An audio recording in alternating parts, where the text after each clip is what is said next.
So to do Zax Apps 5000, you really do need to have done the Zax Apps so you get some of the strategies that I tried to share with you. Here, this image, this came from experimenting over the weekend. This was the last one I worked on, and I was just trying a simplified version. My layer stacks are usually more complex than this. Now, notice it says partial original. We're going to get to that in a second. All I did was merged that. I didn't do anything to that smart object, and I'll explain why when I bring in the Illustrator file.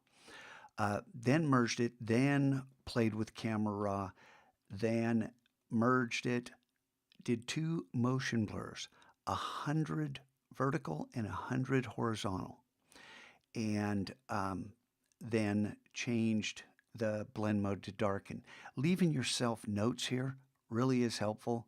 Find edges on multiply, and then no blend at all, just back to Camera Raw in order to get this final result. Now, if you played around with Zax Apps, you may be saying, well, this doesn't look like what comes out. Let me show you the process. This is, just show you right here, 5,000 by 5,000 pixels. Now we're going to work at 300 rather than 72. You don't want to change this right here. Okay? Don't do it here. Okay, I'm going to hit cancel. I'll show you how to do it. I'm going to come over to the Finder actually, and I pre-selected one I haven't worked with because I don't particularly like that, but that's okay because with this, we're not looking at the entire PDF. I'm going to drag that down and drop it on Illustrator. Notice it's Shapescape 12, right? First thing I'm going to do is do a save as. Don't do a save because this is a PDF and Illustrator will save right over the top of it. Photoshop won't do that. Okay? So Shift Command S, File, Save As. Shift Command S, learn those shortcuts. Shift Command S brings us up to the Save As dialog box. We're saving right back in here. Notice it says PDF.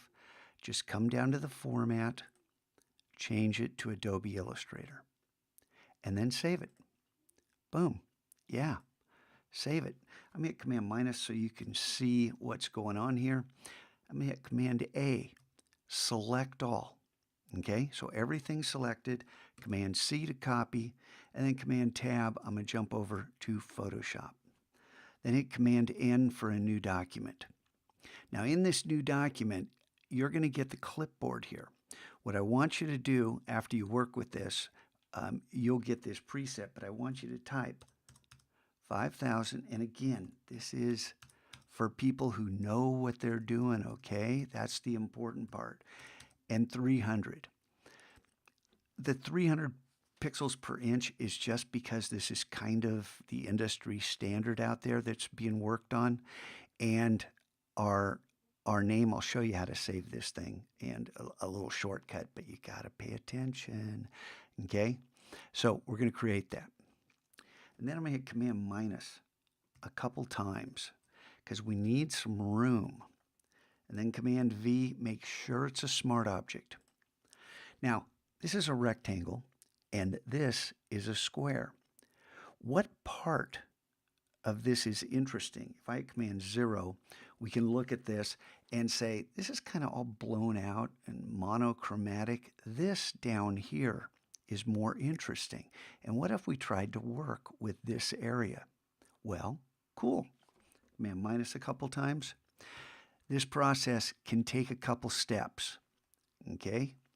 We don't have to hold shift because we're working with rectangles. If you've got circles, perfect circles, you're going to have to hold down shift and constrain the proportions. Otherwise, it's going to look really, really bad. Now, again, this is a lot of back and forth because things move around. We can actually move this, and I'm not going to get this perfect because it takes a long time, but you want to avoid having tricky stuff happen right on the edge, and you can resize, and then hit return. This is not necessarily a final product, okay? We want to refine this because what appears right here, I'm gonna hit Command 0. And sometimes it's kind of hard to see, so I'll temporarily throw on an adjustment layer, Window, Adjustments, and just grab a curve and drag this down.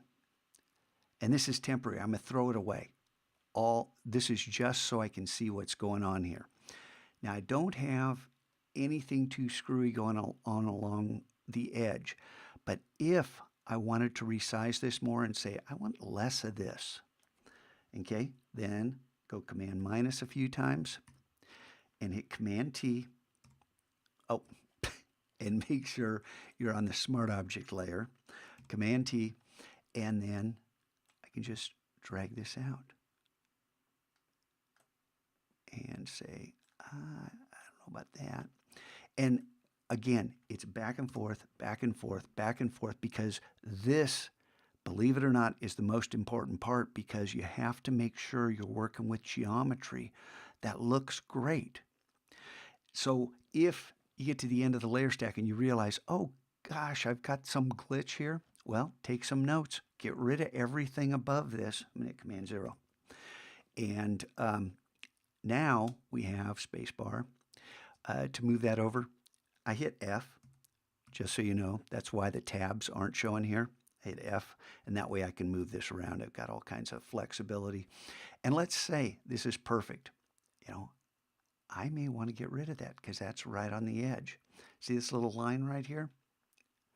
That's something I should probably get rid of before I take this any further. But for all intents and purposes, I'm just going to say for right now, that's good. And here's a tip. The reason I merged and didn't go straight to Camera Raw here is watch what happens when I go to Camera Raw. I am going to get the entire smart object because Photoshop thinks, oh yeah, and if you're not full screen, click on that. Photoshop thinks, oh, it's a smart object. I'll show them the whole thing. All I want is this piece here. I'm going to hit Escape. So that's why you go ahead and merge. And if you haven't already created that shortcut to make a smart object, why not? And now when I go to Camera Raw, I get just that object, and we can begin to work on this. You got it? So this is a new way to work.